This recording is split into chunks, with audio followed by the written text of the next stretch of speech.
Now there are people who think the faith they have in God, it is equivalent of how God makes things come to pass and they praise Jesus. Yes, it means if you have faith for something and God makes it come to pass, God, Jesus or God is given glory back. That's why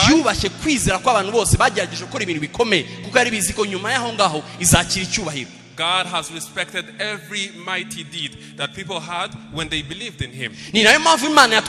That's why God has believed in us and given different gifts of His. Because He thought and knew that if we say that we have done that through Jesus, He'll be glorified. Now they will cast demons away, and before He ascended, He gave them power. Now Jesus will cast demons away. But before He ascended, that power, He left that with us. Why? Because when we'll do so, it will be a sign that we believe in Him, and He will receive the glory back.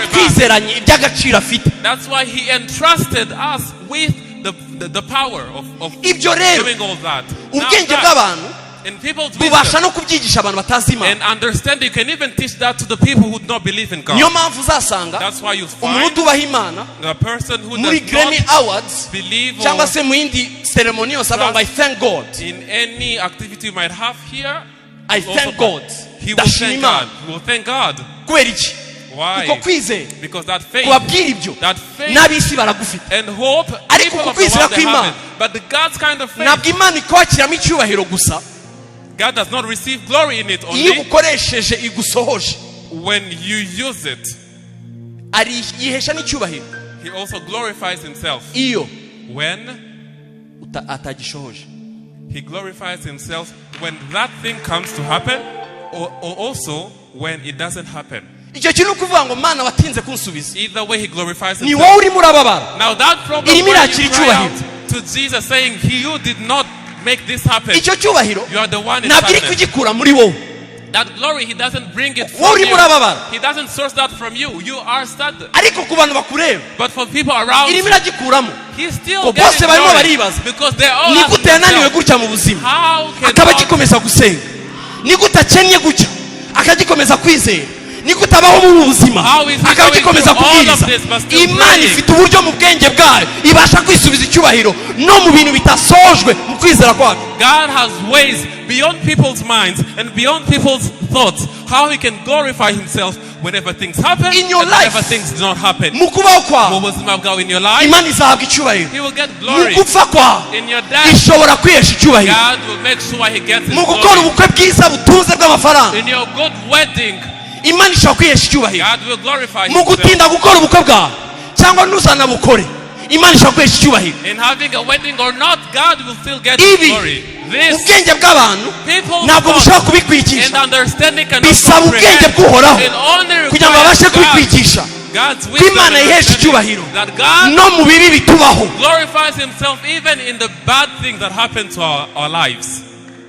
Ni bihe bihe which time Yesu yavuze where Jesus ko azaza mu cyubahiro mu bwami bwa Data. Thou will come in glory in the kingdom. Ntabwo ari igihe azaza aje kubura Isiraheli agahagarara ku musozi wa Elayono. He'll come and stand on the Mount of Olives. The time will come. It has already happened. What are the most glorious days of Jesus? It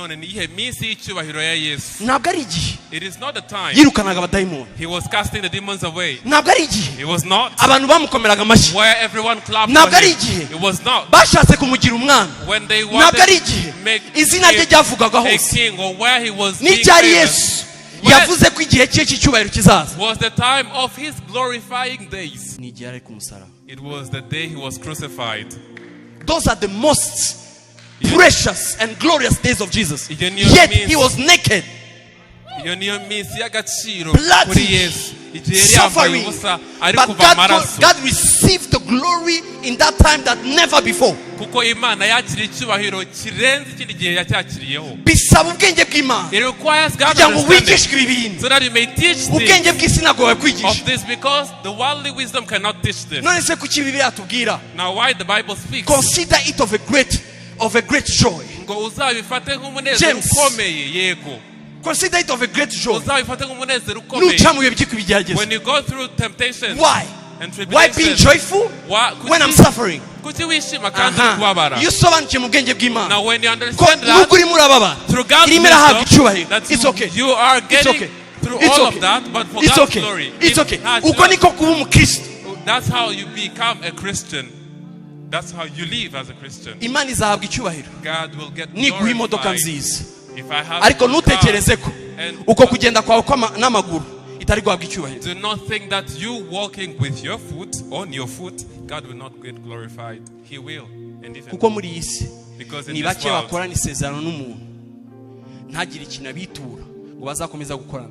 only a few people remain in a covenant when someone does not give back things they are also giving. When you work at a certain place or you live somewhere that they don't value you, what do? You leave. But for God, you do not leave. Sometimes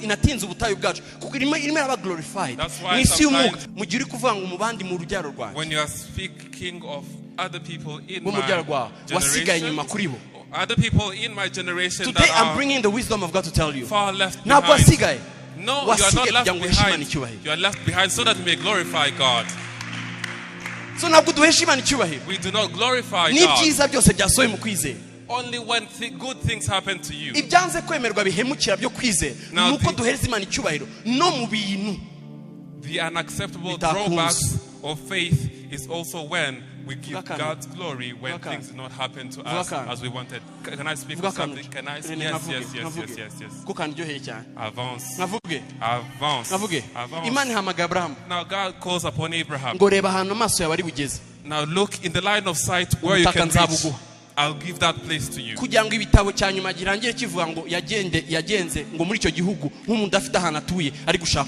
How come can you sojourn in a country as a person who have no land, who have no city?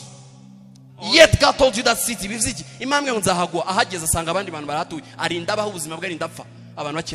And then he was fighting all his life. Did God give me this place? Did God didn't give me this place? And God was like, I'm giving myself a glory.